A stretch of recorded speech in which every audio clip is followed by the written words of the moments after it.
जय जगन्नाथ बंधुगण मु ज्योतिर्विद इंजीनियर दीप्ति रंजन पंडा मोर ज्योतिष शास्त्र भित्तिक चैनल कुंडली भविष्य आपण मानू अभिनंदन और स्वागत जनाऊँगी।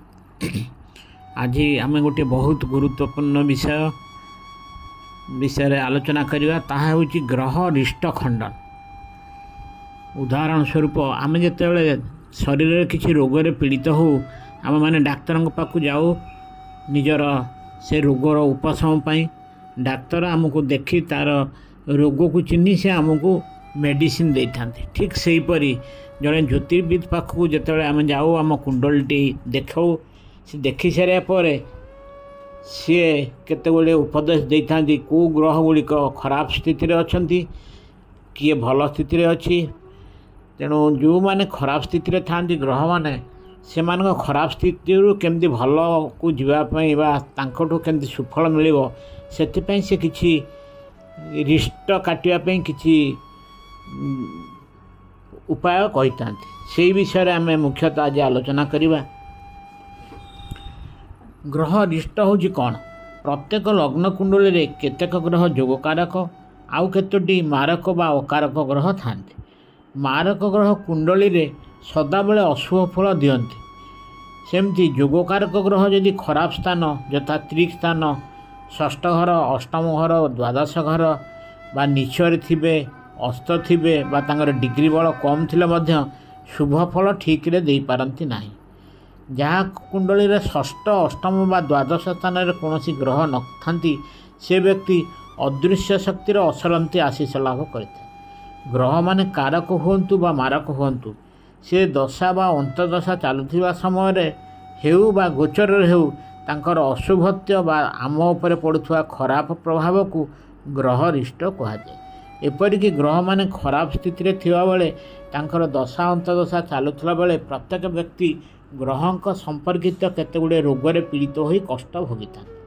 रिष्ट खंडन बहुत गुड़े उपाय अच्छी।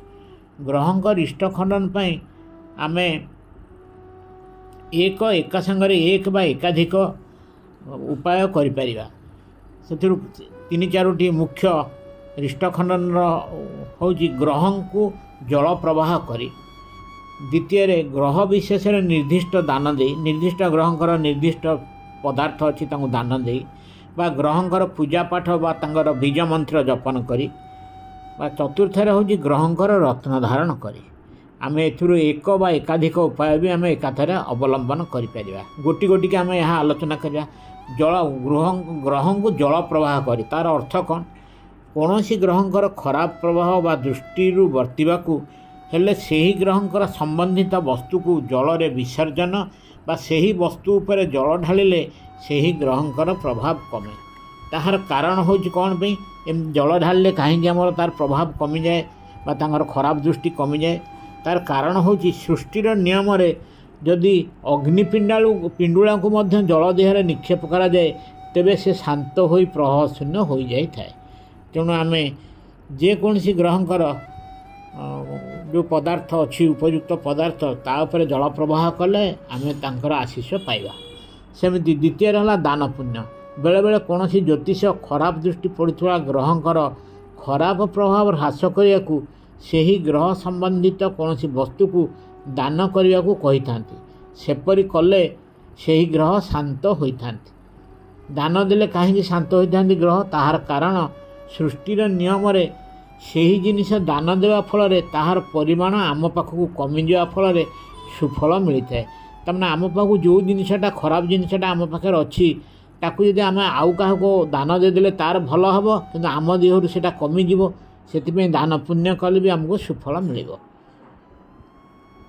तृतीय हूँ पाठ पूजन व मंत्र जपन। बेले बेले कौन ज्योतिष खराब दृष्टि पड़ुवा ग्रहंकर खराब प्रभाव ह्रास करने को बा संतुष्ट पाई पाठ पूजन यज्ञ व्रत बा मंत्र पाठ करने को कहते। सेपरी कले से ग्रहंकर आशीर्वाद पाइबा फल जीवन धारण सुगम होता है। सेमती चतुर्थ उपाय हूँ रत्न धारण। जेतबेले ज्योतिर्विद कौन ग्रह संबंधित रत्नपथर धारण करने को उपदेश दे था ताहार अर्थ होउची जो ग्रहंकर बल शरीर में अधिक दरकार हुए से ही रत्न माध्यम शरीर मध्य ताहार किरण प्रवेश फल से ग्रहंकर बल वृद्धि करा जाई थाए। एवं अन्यान्य भी अच्छी यथा ग्रहंकर प्रिय रंगर वस्त्र परिधान करी तांकर प्रिय फूल और फल अर्पण करी ग्रह को भी तुष्ट करा जाई पारे।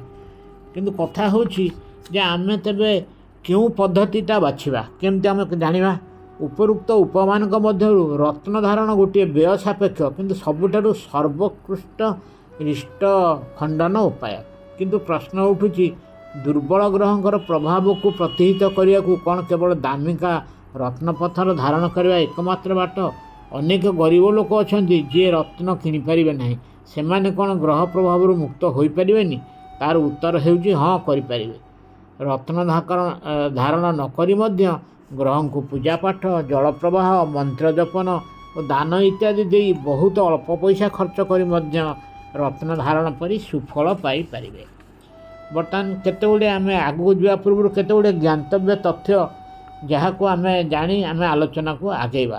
कौन कुंडली को पूरा तर्जमा कला परे आमे जानी पारू केउ ग्रह को दान कले ठीक हेबो कहाँ पाई रत्न धारण कले ठीक हेबो। मारक ग्रहंकर रत्न धारण अनुचित कहा को पूजा पाठ बा जल प्रवाह कले ठीक हेबो। जो ग्रहंकर रत्न धारण करा जाए सही ग्रह को दान देवा अनुचित। तार कारण को रत्न ग्रहण करियो याडे दान देवा कारण रत्न धारण अर्थ सही ग्रहंकर किरण शरीर में बढ़ाए किंतु दान देवा अर्थ तांकर किरण शरीर रु कमी जाए। तेणु मारक ग्रह क्षेत्र में दान देवा ठीक किंतु जो माने जोगकारक ग्रह तांकर क्षेत्र में दान देवाटा ठीक नुहे। सेमिति कौनसी ग्रह सह जोड़ी हेबा वस्तु को जल प्रवाह करागले ग्रह प्रभाव कम होता है। तेणु यह केवल मारक ग्रह करा जाए। धरतु रवि गोटे कुंडली रे मारक ग्रह तेणु ए क्षेत्र में जदि रविंकर पत्थर माणिक उपरे आम गोटे माणिकटी रखी पत्थरटी घरे तारी उपरे जल आम दान करिया प्रत्येक दिन जल प्रवाह करिवा ताहले यह भी तांकर मारकत्व कमेबार भी साहाय्य करा जाए। सेमती शेष होची पाठ पूजन मंत्र उच्चारण आरती व्रत इत्यादि कले ग्रह माने प्रसन्न हुंती एवं तांकर खराब प्रभाव कमांती और शुभ प्रभाव बढ़ेता। जेकोसी मारक ग्रह हो बा अकार जोगकारक ग्रह हो जोगकारक ग्रह जिते दुर्बल स्थिति था बा मारक ग्रह हूँ तांको क्षेत्र में पाठ पूजन मंत्र उच्चारण आरती व्रत समस्त यहाँ करहब। बर्तमान आम जाना जो 9टा जाक ग्रह अच्छा तांकर कारकत्व मान से कौन कारकत्व जानिले आमको तार ग्रह मानकर इष्ट खंडन उपाय आमको आहरी सहज हो। रवि रवि हेले सकल शक्तिर आधार आम जाचु पितृकारक ग्रह। सूर्य आमर दृढ़ विश्वास बढ़ा रक्त संचालन नियंत्रण कर चक्षु और हृदय को नियंत्रण कर। रवि कुंडली रे खराब जगार थिले प्रायतः दृष्टिहीनता विश्वास कमेवा अहंकार धनर अभाव देखा जाए। तेणु प्रायतः सूर्य षष्ठ अष्टम और द्वादश गृह रे रहिले यह परिलक्षित होता है। सेमती चंद्र होची मातृकारक ग्रह शरीर में जलर कारकत्व बहन करे मनर कारकत्व बहन करे जिते मानसिक क्रियार कारक चंद्र बहन करता।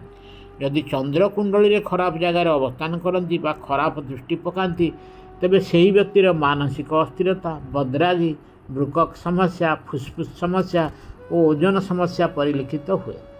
सेमती मंगल मंगल हेले शरीर शक्तिर कारक जीवनर कारक सान भाईर कारक। यह खराब जगार थिले दुर्बलता यौन शक्ति ह्रास बद्रागी रक्त संबंधी रोगर समस्या परिलक्षित हुए। तापर आसला बुध यह आमर मस्तिष्क को नियंत्रण करे यह बुद्धिर कारक निष्पत्ति नेबार कारक बहन करे।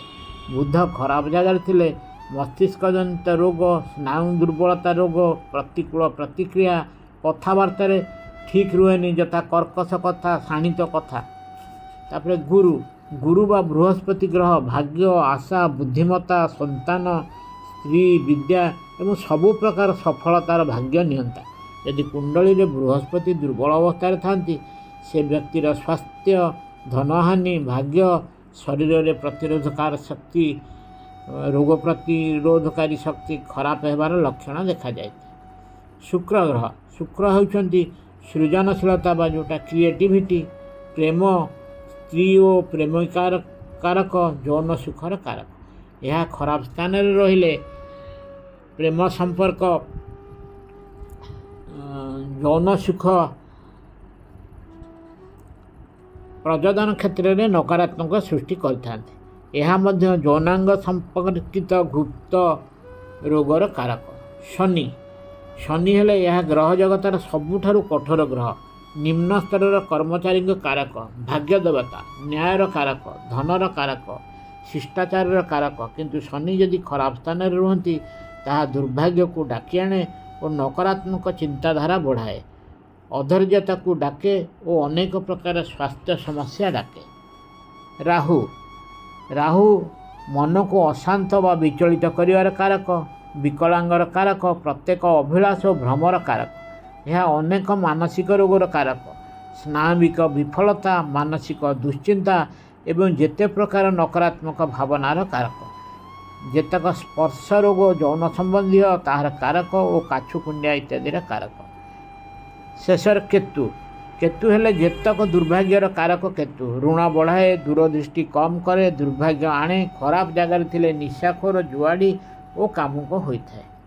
ଆଜି ଏହି ଅଧ୍ୟାୟରେ ଆମେ ଏତିକିରେ ରଖିବା। ପରବର୍ତ୍ତୀ ଅଧ୍ୟାୟରେ ଆମେ ଆଲୋଚନା କରିବା ଗ୍ରହମାନଙ୍କୁ ତୁଷ୍ଟ କରିବାର ଉପାୟ, ଆଉ ଗ୍ରହମାନଙ୍କର ଇଷ୍ଟଦେବ ଅଧିଷ୍ଠାତ୍ରୀ ଦେବ କିଏ, ସେ ଗ୍ରହମାନଙ୍କର ମନ୍ତ୍ର, ରତ୍ନବିଜ୍ଞାନ, ଏସବୁ ପରବର୍ତ୍ତୀ ଅଧ୍ୟାୟରେ ଆମେ ଆଲୋଚନା କରିବା।